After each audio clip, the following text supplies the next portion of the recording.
At Optavia, our mission is to offer the world lifelong transformation, one healthy habit at a time. The following audio contains the personal testimonials of independent coaches and clients within the Optavia community. Their results are based on the unique experiences of their journey. We cannot guarantee like or similar outcomes. We hope these stories inspire you to continue your journey with or join Optavia, but please note they have not been verified and your individual journey to optimal health will vary. As always, it is our recommendation that you speak with a healthcare provider in the U.S. or a doctor in Singapore and Hong Kong prior to beginning your journey with Optavia. Additionally, this audio may contain income or earning representations of some independent Optavia coaches. We cannot guarantee financial success. Success with Optavia is derived from successful sales efforts, which required hard work, diligence, skill, persistence, competence, and leadership. Optavia acknowledges that this audio may be accessible to Optavia coaches in the U.S., Hong Kong, and Singapore. For independent Optavia coaches operating in the U.S., please see the Optavia Income Disclosure Statement for statistics on actual earnings of U.S. coaches under the U.S. Compensation Plan. Please note that the Income Disclosure Statement only applies to independent Optavia coaches operating in the U.S. under the U.S. Compensation Plan and does not in any way constitute any representations as to actual or potential accrual of benefits for Hong Kong or Singapore coaches under the International Compensation Plan. Yours in Health, the Optavia team.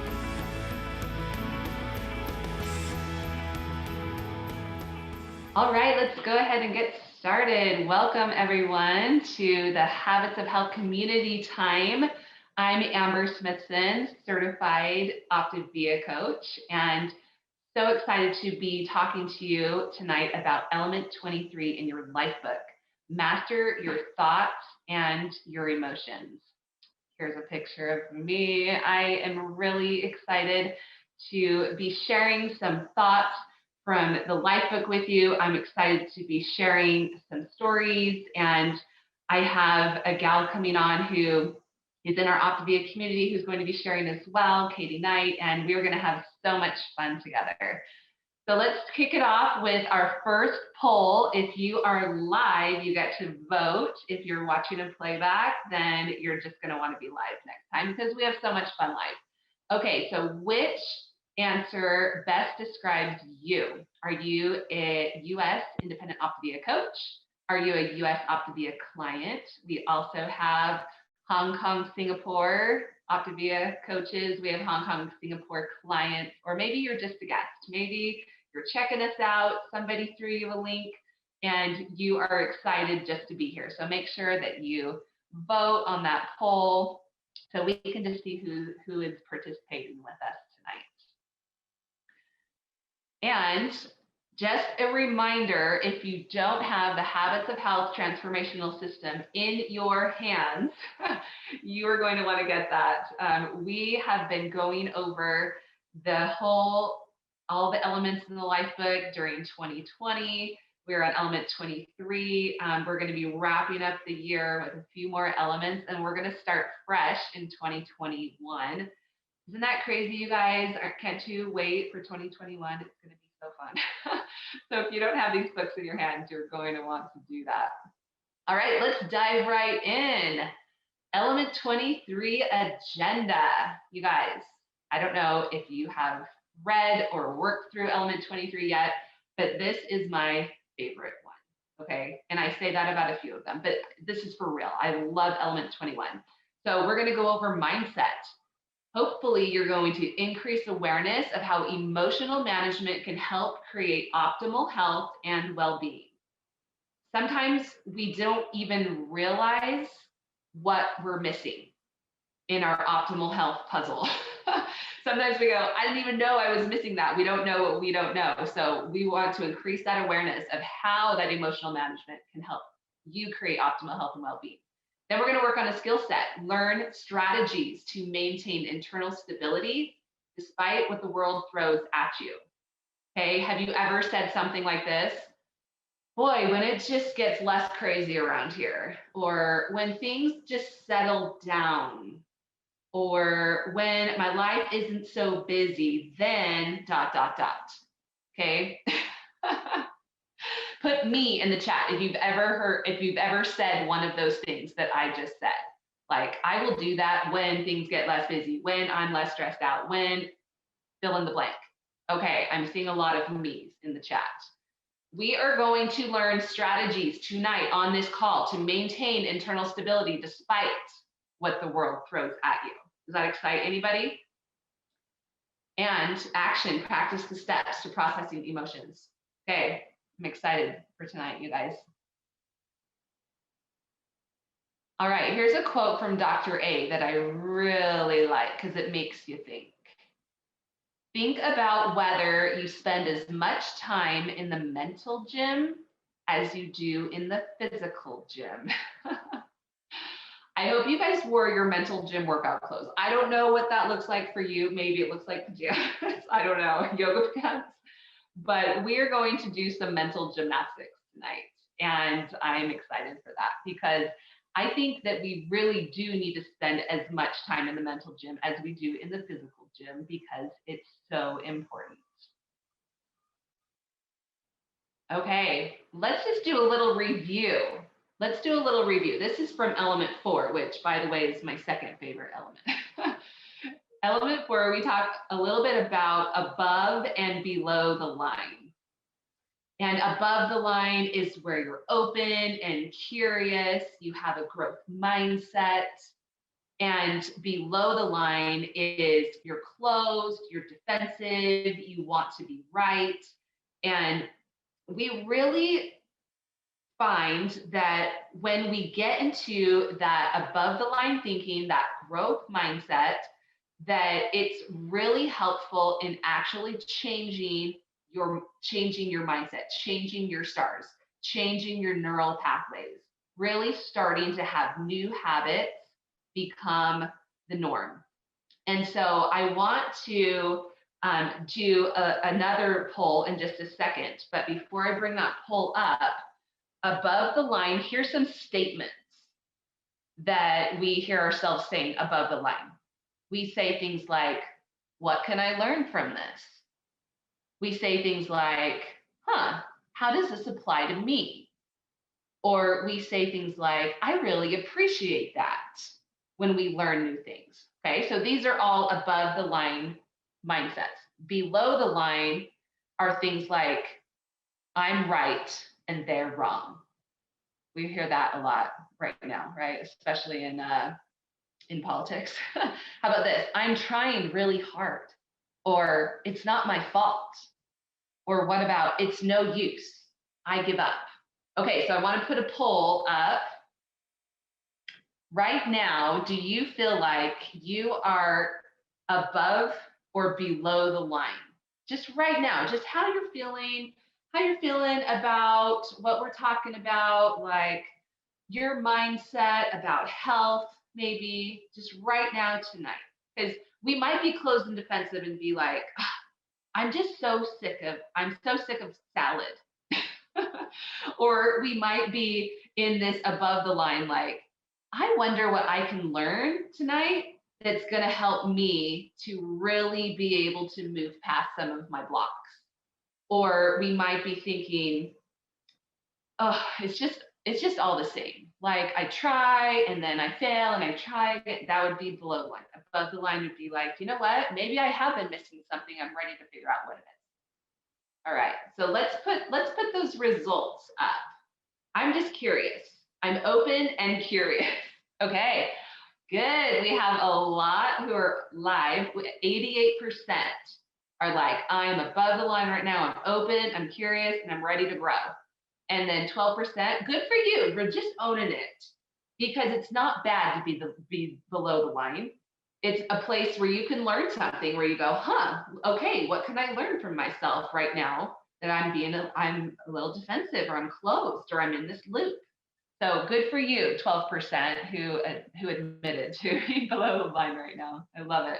Yeah, and both every day. I love how Amy Miller put that in the chat. It depends on the second, right? Sometimes we slip below the line very easily. Okay, so that was our poll. I launched it a little early.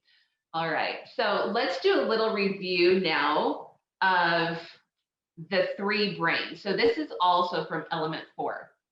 And before we dive into like the meat of what we're going to talk about with processing emotions tonight. So Dr. A in element 4, and also again in element 23 that we're going over tonight, he talks about the 3 brains. And the lowest brain is our lizard brain. This is our, just reactions. This is like our heart beats on itself. We don't tell it to beat. This is like we hear a loud noise and we tense up and we look and we're scared. That it's like a lizard. Have you guys ever seen a lizard? Okay, when I take my kids to Hawaii, it's like their favorite thing is to look for geckos. Okay, and geckos they're kind of like lizards, right? I think so. And whenever you get too close to a gecko, then it just like scurries off. It's like it disappears in less than a second. And it's just like automatic. Like no one had to teach that lizard like humans are scary because they're big and loud, right? No one taught the lizard that. No one taught the gecko. It just like, goes. So that's our lizard brain. Is stimulus and response are just like really fast. This is the first part of our brain in the base of our brainstem that developed first. So then we have our Labrador brain. This is like our emotions. So think of a Labrador. I had a dog growing up named Sandy, and because I love Annie, and she named her dog Sandy, so I named my dog Sandy.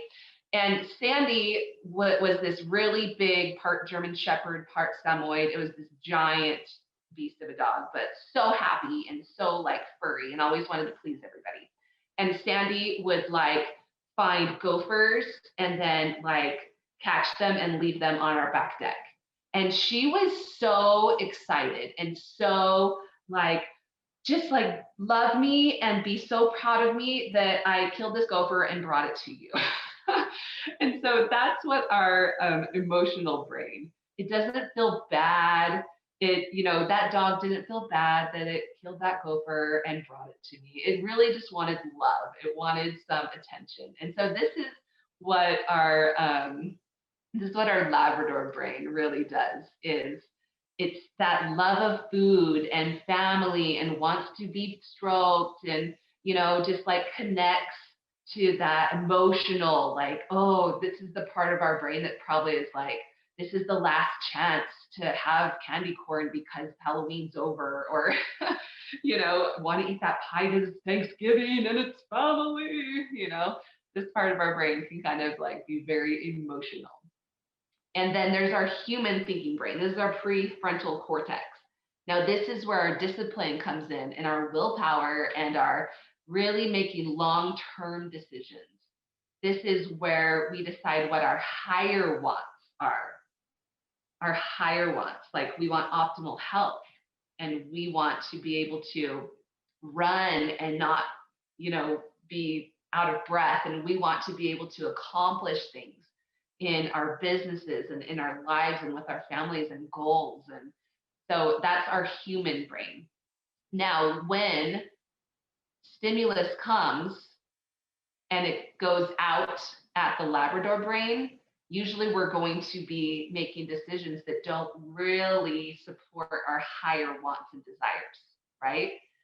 But if we let that response go all the way up to the human brain, to our prefrontal cortex, now that is when we're going to be really making the best decisions. Okay, Janet says, I can fall into Labrador brain so easily. We all can, Janet. This is what we're going to be talking about tonight, is how we can really start having our responses go all the way up to the human brain. Are you guys excited? You guys excited to like have a tool, like a real tangible tool? Put me in the chat if you are ready for a real tangible tool that you can use that is going to help you tap into your human thinking brain consistently. That's what we're going to be talking about. But before we get to our first story that I'm really excited about, I want you to be thinking about, what do I do when I'm emotional? Okay, we all have our go-tos.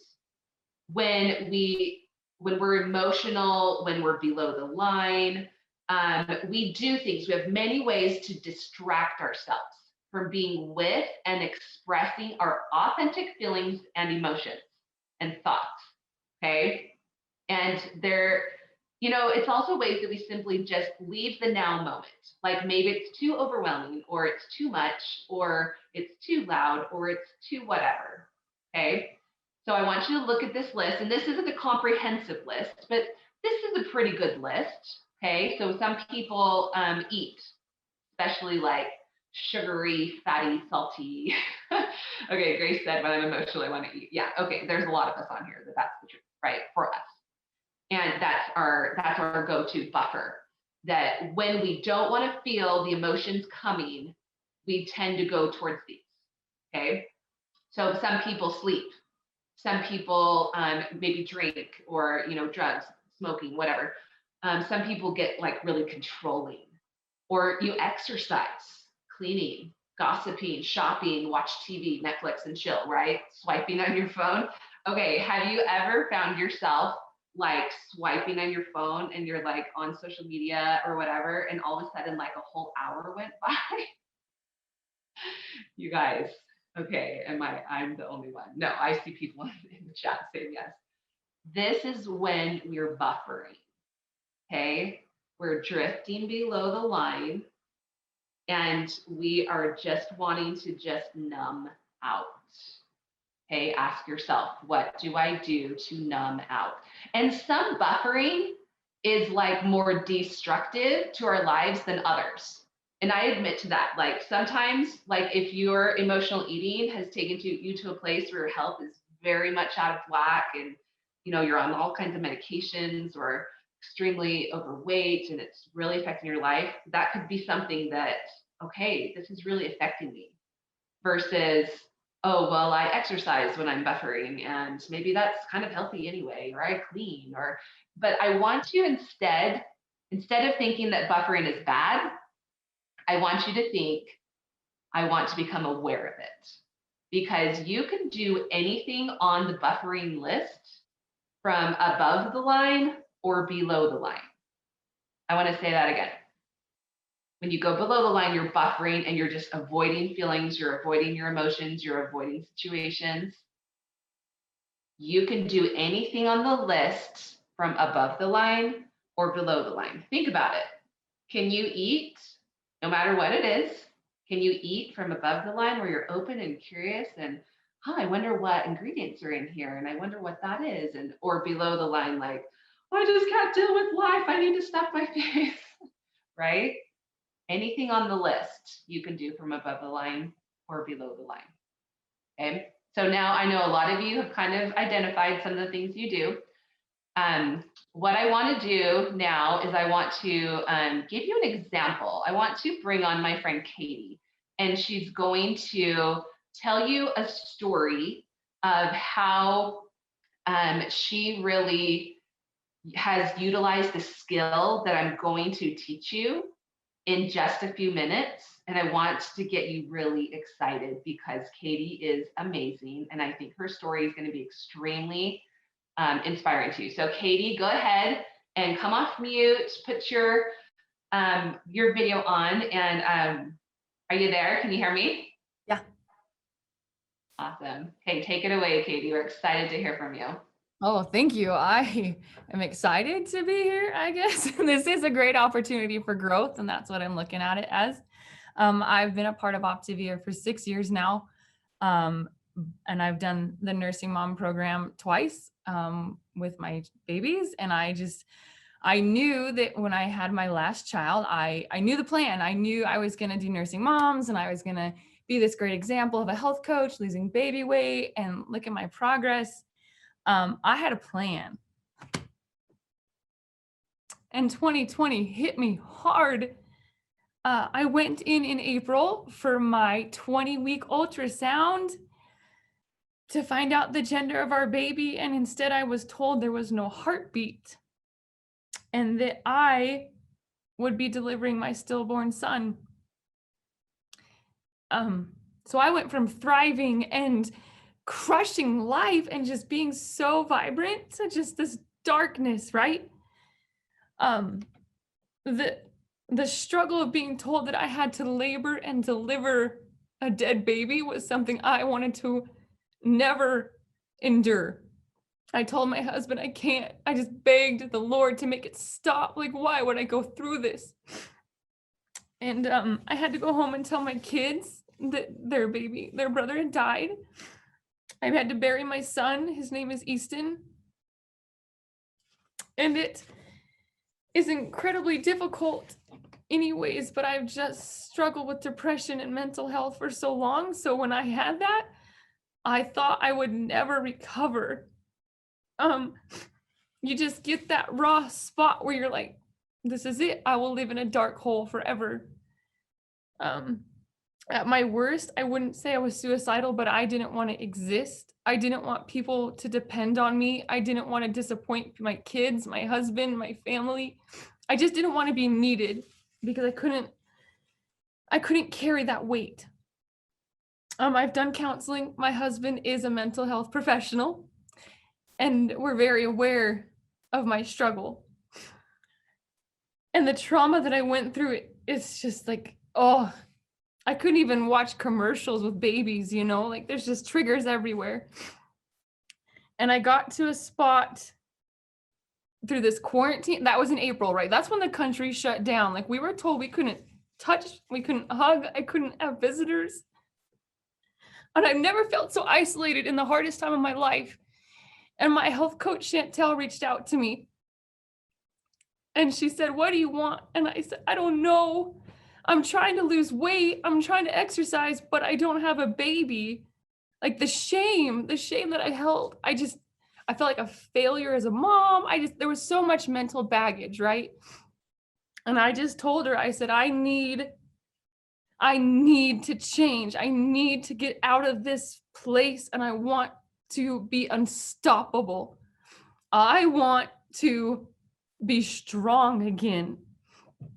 And so I wanted more. I wanted to be on fire. I wanted to just be awesome. So I will admit I buffered with Netflix to escape my reality. And at times it got me through because I couldn't sit in my sadness anymore and my grief. I buffer with baking, online shopping.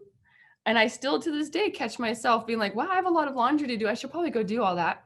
And I don't do the things that I really could have accomplished during a day.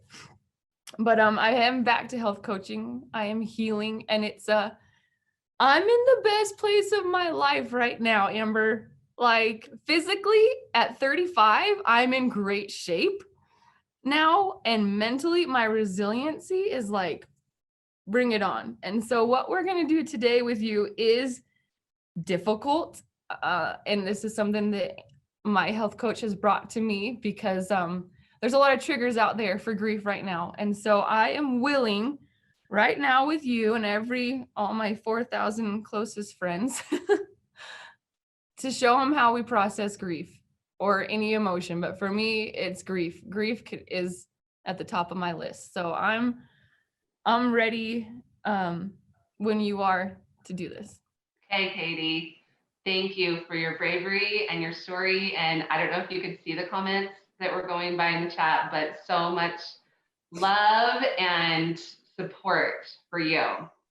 So, okay, we're going to give you guys a gift. And this is in element 23 as well. We're going to go through 5 steps of processing your emotions.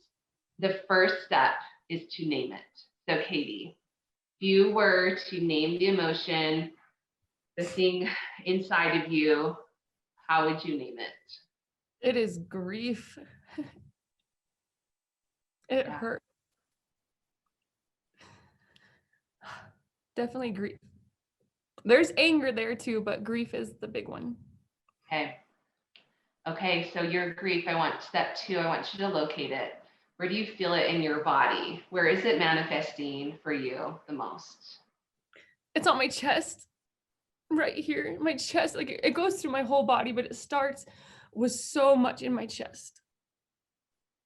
Okay, good. And certain emotions tend to reside in centralized locations, but it is different for everyone. So you're feeling that grief in your chest. Sometimes it even helps to just touch it. I saw you touch it. I saw you touch that area. Okay, I want you to describe it. Step 3. It is like an intense pressure that just shoves me down. Like it's so heavy and it's just this weight that I can't get off. And it's just like a punch to my chest. I can't get out from under it. Okay, so good. Weight. It's like a punch in your chest, hard to get out from under it. Such good describing words. Okay, the next step, I want you to just breathe with it. I want you to feel where it is. Now, you're not trying to get rid of it.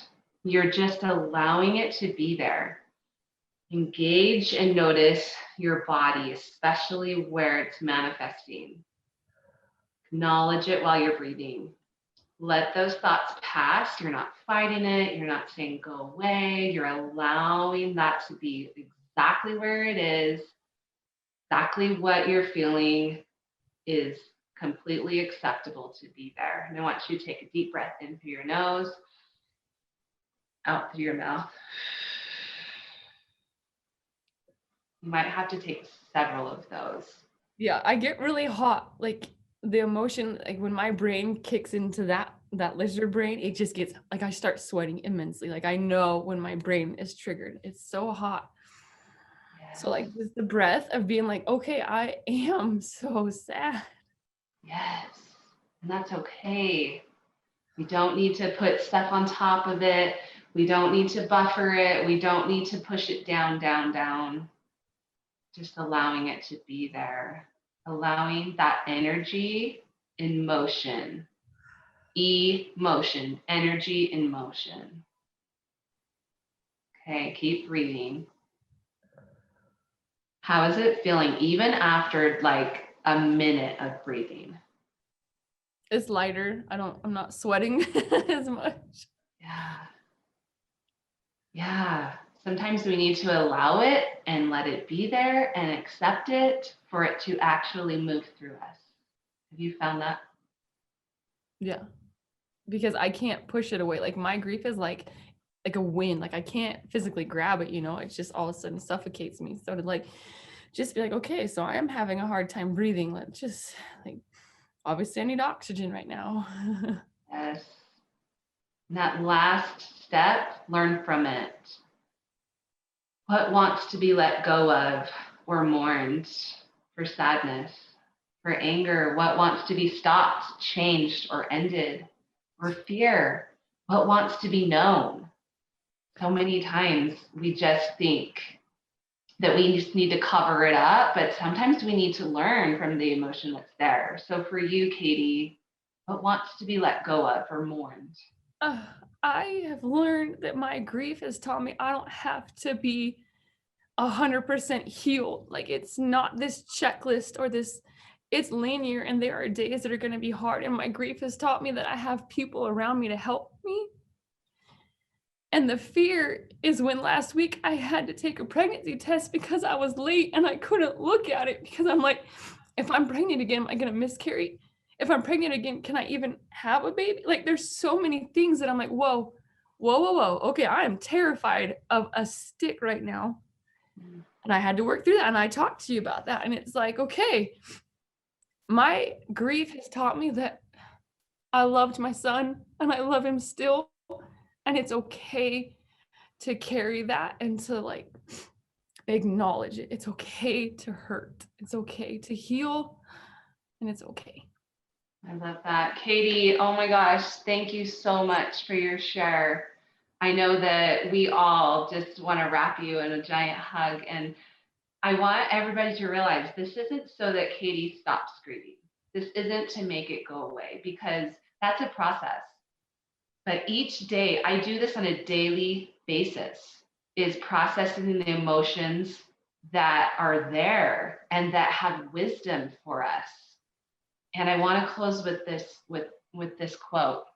This is from Viktor Frankl. And he said, between stimulus and response, there is a space. In that space is our power to choose our response. In our response lies our growth and our freedom. And there is so much growth and freedom found in processing our emotions instead of covering them up. instead of buffering them and pushing them down deep. And there is so much power in that. So again, thank you so much, Katie. Okay, I have a question for everyone on the line. What action are you going to take as a result of this element? I want you to connect with your coach. Share with him or her what action that you're going to take, what this means to you, how you can process. And just as our wrap up, how about a quick poll? How did you enjoy this community time? How did it touch you? Did it help you? Did you find it excellent or very good, below average, poor, whatever it was? We want to hear your feedback. All feedback is good feedback for us to get better, to continue bringing you things that are going to help you move forward in your life and in your health. And we are just so blessed to be able to share this time with you. Just a reminder, if you want a reminder for the reminder to hop on these every week, text Optavia 30 to 99000. You can also find playbacks. If you're like, what are those 5 steps? Oh my goodness, I need a review. Go to our YouTube channel and subscribe, or on our podcast and subscribe, Habits of Health Community Time. And share this with your friends, with your family, with your clients, with your coaches, because we just want to give more value. We hope you'll join us next week for our Health and Hope Night. Deborah and Daniel Giles are going to be sharing, and we are going to be live streaming it to Facebook as well. And we hope that you will join us. So thank you so much. At Optavia, our mission is to offer the world lifelong transformation, one healthy habit at a time. The prior audio contained the personal testimonials of independent coaches and clients within the Optavia community. Their results are based on the unique experiences of their journey. We cannot guarantee like or similar outcomes. We hope those stories inspire you to continue your journey with or to consider joining Optavia. But please note that they have not been verified and your individual journey to optimal health will vary. As always, it is our recommendation that you speak with a healthcare provider in the U.S. or a doctor in Singapore and Hong Kong prior to beginning your journey with Optavia. Additionally, this audio may have contained income or earning representations of some independent Optavia coaches. We cannot guarantee financial success. Success with Optavia is derived from successful sales efforts, which require hard work, diligence, skill, persistence, competence, and leadership. Optavia acknowledges that this audio may be accessible to Optavia coaches in the U.S., Hong Kong, and Singapore. For independent Optavia coaches operating in the U.S., please see the Optavia Income Disclosure Statement for statistics on actual earnings of U.S. coaches under the U.S. Compensation Plan. Please note that the Income Disclosure Statement only applies to independent Optavia coaches operating in the U.S. under the U.S. Compensation Plan and does not in any way constitute any representations as to actual or potential accrual of benefits for Hong Kong or Singapore coaches under the International Compensation Plan. Yours in health, the Optavia team.